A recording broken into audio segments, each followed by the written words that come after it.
তোর হ্যাঁ ওই দেখছি তো, আমি যে একটা কাজ করছি কোম্পানি, ওয়েল কোম্পানি, ভালো হচ্ছে ভাই, ওটা ভালো ইয়ে হচ্ছে না।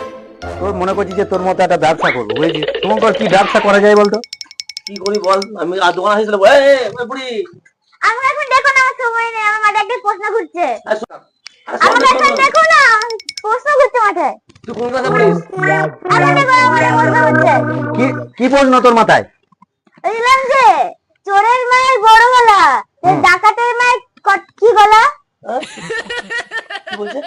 বলছে চোরের মায়ের যদি বড় গলা হয়, তাহলে ডাকাতের মায়ের কি গলা হবে? হ্যাঁ, খুব ভালো কোশ্চেন বলছিস, আমি তো জানি না এটা। জানো? আমাকে ভাবতে হবে, বুঝেছিস? বন্ধুরা, আপনারা যদি জানেন চোরের মায়ের বড় গলা, তাহলে ডাকাতের মায়ের কি গলা, আপনারা কমেন্ট করে বলে দিন। আপনারাই বলুন, আমরা তো পারলাম না।